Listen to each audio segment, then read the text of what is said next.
Bonjour les amis, aujourd'hui nous allons voir le chapitre Les nombres premiers.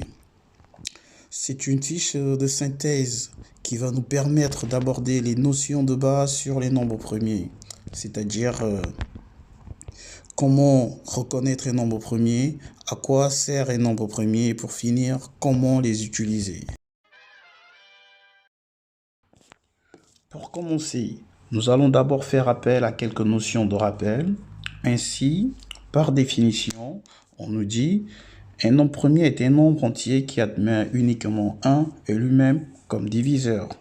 Donc en gros, un nombre premier est un nombre entier naturel qui admet juste deux diviseurs, 1 et lui-même. Exemple, 2, 3, 5, 7, 11, qui sont les premiers nombres premiers dans la liste. À savoir que 2 est le seul nombre premier qui est pair. Attention, on nous fait remarquer ici que 1 et 0 ne sont pas premiers. Pourquoi? Parce que 1 est le seul nombre entier naturel qui admet un seul diviseur. Et 0, lui, divise tous les nombres, ce qui donne bien sûr 0. Nous restons toujours dans des rappels et nous allons maintenant voir quelques critères de divisibilité. En fait, ce sont des petites propriétés qui vont nous permettre de décomposer des nombres dans le but de savoir bien sûr s'ils sont premiers, par exemple entre eux. Ainsi, on nous dit un nombre est divisible par 2 si son chiffre des unités est égal soit à 2, à 4, à 6, à 8. On nous dit également qu'un nombre est divisible par 3 si la somme de ses chiffres est divisible par 3. Un nombre est divisible par 5 si son chiffre des unités est égal soit à 0, soit égal à 5. Un nombre est divisible par 9 si la somme de ses chiffres est divisible par 9 également. Et pour finir, un nombre est divisible par 10 si son chiffre des unités est égal à 0. Après les rappels sur la définition d'un nombre premier et sur quelques critères de divisibilité, nous pouvons maintenant aborder la notion de diviseur commun de deux entiers naturels. Donc, par définition, on nous dit un diviseur commun à deux nombres entiers naturels A et B est un nombre D qui divise à la fois A et B. On va essayer d'illustrer cela par un exemple pour mieux comprendre, à savoir quel est ou quels sont le ou les diviseurs communs de 24 et 18. Ici, on a la liste des diviseurs de 24. Après, on a celle de 18. Il faut savoir que je vous ai directement mis la liste des diviseurs, mais vous pouvez les retrouver avec toutes les notions que vous connaissez. Par exemple, celle qu'on voit en cinquième, qui est la division euclidienne, qui va permettre de décomposer ces nombres-là en produit de facteurs premiers. Vous pouvez aussi utiliser, comme on l'a vu tantôt, avec les critères de divisibilité. Donc, en conclusion, on peut remarquer que les diviseurs communs de 18 et 24 sont 1, 2, 3 et 6. Maintenant qu'on sait comment déterminer la liste des diviseurs communs de deux entiers naturels, on nous dit qu'il y a dans cette liste un qui est plus grand que les autres, et ça, c'est la notion du PGCD, qui signifie plus grand commun diviseur. Du coup, si l'on reste toujours dans notre exemple, on aura donc PGCD de 18 et de 24 qui est égal à 6. Pourquoi? Car dans la liste des diviseurs communs entre 18 et 24, 6 est le plus grand. Au lieu de se casser la tête, comme nous venons de le voir, c'est-à-dire en déterminant d'abord la liste de tous les diviseurs communs de deux entiers naturels, et à la fin choisir le plus grand.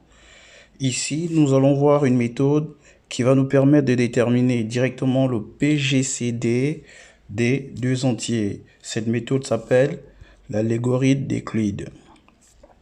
Elle consiste à faire des divisions successives jusqu'à obtenir un reste nul. Et le PGCD correspondrait donc au dernier reste non nul. Bon, dit comme ça, cela pourra encore être observé. Ça, c'est normal. Mais nous allons prendre deux exemples pour expliquer tout cela. Donc, si l'on reste toujours avec notre exemple depuis le début, qui est de savoir c'est quoi le PGCD entre 24 et 18. Pour cela, on nous dit il faut effectuer des divisions successives. Attention, ces divisions ne se font pas de manière aléatoire. Il faut écrire des lignes sous la forme A égale BX plus C, avec A égale l'entier le plus grand, B le deuxième nombre entier, et C le reste qui va permettre de compenser. Parce que rappelons que on est dans grand N, c'est des nombres premiers, et les nombres premiers appartiennent à grand N, des entiers naturels. Donc, on ne peut pas avoir des réponses avec des virgules. Donc, revenons à notre exemple. PGCD de 18 et 24. Le plus grand, c'est 24. Donc, on le pose là pour former la première ligne. Donc, le deuxième, il vient en facteur. 24 divisé par 18, il va une fois. Donc, on aura 18 fois 1 plus 6, qui est le reste qui va permettre de compenser. Deuxième ligne, c'est 18. Le deuxième nombre qu'on pose là. Et le facteur devient le reste. Donc, on aura 18 égale 6 fois combien? 3 fois 6, 18. Donc, un reste de 0. Maintenant qu'on a eu un reste nul, on nous dit le PGCD serait le dernier reste non nul et ce n'est autre que 6. Donc, PGCD de 24 et 18 est égal à 6. Prenons maintenant notre deuxième exemple. Ici, nous voulons savoir quel est le PGCD de 360 et 504. On a dit, on fait toujours des divisions successives. Première ligne, on pose le plus grand qui est 504. On le met là. Le facteur, c'est le deuxième, donc 360. Mais non, 504 est égal à 360 fois combien? Fois 1. Parce qu'on ne veut pas aller au-delà de la virgule. Donc, pour compenser, nous aurons un reste de 144. Deuxième ligne, c'est le deuxième nombre qui est 360, c'est-à-dire le plus petit, qu'on pose maintenant là, et le reste qu'on a compensé devient le facteur. Maintenant, on se demande, 360 est égal à 144 fois combien une fois? 2 fois, plus 72 pour compenser. Maintenant, nous tombons sur la troisième ligne, c'est-à-dire 144 qui était là, c'est lui maintenant qui devient le premier nombre. Maintenant, on prend le dernier reste qui est 72 qu'on met en facteur. On se pose la question, 140 est égal à 72 fois combien? 2 fois. Et comme ça tombe pile poil, donc on ajoute 0. Du coup, on a arrivé à la ligne où nous avons un reste égal à 0. Pour trouver notre PGCD, il suffit de remonter sur la ligne où on a un dernier reste non nul. Et bien, ce reste, c'est 72. Donc, pour répondre à la question PGCD de 360 et 504 est 72.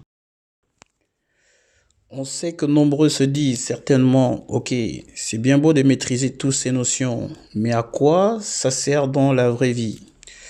Et quand est-ce pourrons-nous les utiliser? Donc ici, je vous ai mis une petite application pour vous permettre de résoudre un problème de la vie quotidienne grâce à la notion du PGCD. Donc je ne vais pas m'attarder à expliquer en détail la solution. Je vous laisse la consulter. Et n'hésitez pas à revenir vers moi si vous avez des questions. Voilà, elle continue toujours la solution. J'ai mis le maximum de détails.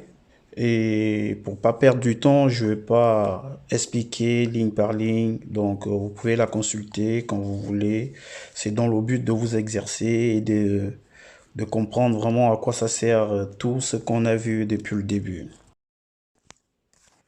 La notion du PGCD peut également servir à démontrer si deux nombres entiers naturels, bien sûr, sont premiers entre eux. Car par définition, on nous dit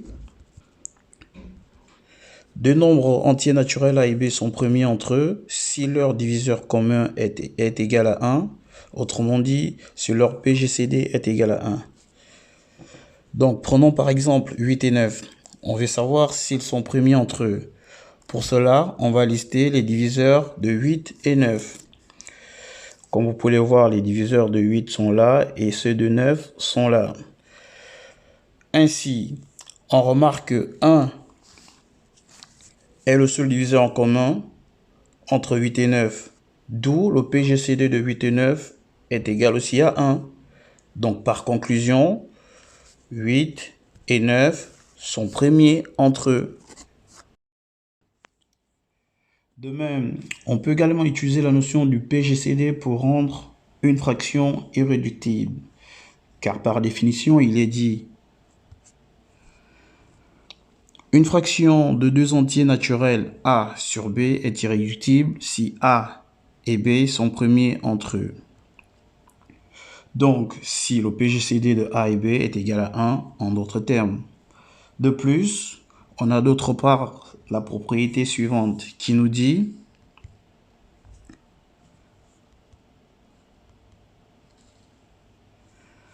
en divisant le numérateur et le dénominateur d'une fraction de deux entiers naturels A sur B par le PGCD de A et B, on obtient une fraction irréductible A'B', A' sur B' égale à A sur B. Cela veut dire quoi? Par exemple, nous avons en application ceci. On veut rendre x qui est égal à 175 sur 225 irréductible. Pour cela, la propriété nous dit qu'il faut diviser le numérateur et le dénominateur par le PGCD. Donc, on cherche le PGCD de 175 et 225. Faisons appel à la méthode de l'algorithme d'Euclide. Donc, comme nous l'avons vu, on ne va pas rentrer dans les détails. Nous voyons qu'avec cette méthode, on a pu trouver que le PGCD de 225 et 175 est égal à 25. Donc, nous allons diviser le numérateur et le dénominateur par 25.